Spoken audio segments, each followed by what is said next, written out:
তো হ্যালো বন্ধুরা, কেমন আছেন সবাই? আমি আজকে এসেছি আপনাদের সাথে কিছু কথা বলার জন্য। সমস্যা হলো আমার চেহারা খারাপ। মাইক্রোফোনের সামনে কথা বলতে পারলেও ক্যামেরার সামনে কথা বলতে একটু লজ্জা লাগে। তাই অ্যানিমেশন ক্যারেক্টারকে বেছে নিলাম।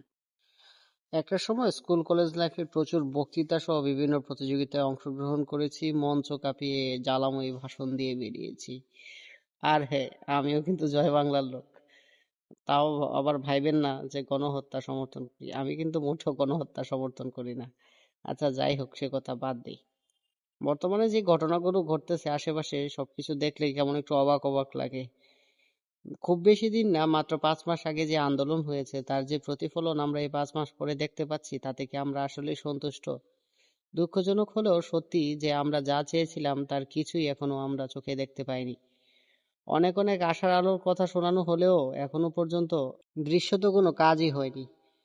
আমরা মানুষ, মানুষ আশায় বাঁচে, ভালোবাসায় বাঁচে। তো আমরা আশা নিয়ে থাকতে চাই এবং সর্বশেষে এটাই বলতে চাই যে আশা করি সবকিছু ভালো হবে, সবকিছু আমাদের ইচ্ছে মতো হবে, আমরা যেমন চাই তেমন হবে, আমাদের দেশটা সুন্দর হবে, মানুষ নিয়ম শৃঙ্খলা মানবে এবং সমাজ থেকে দুর্নীতি চলে যাবে। আজকে এ পর্যন্তই। আল্লাহ হাফেজ।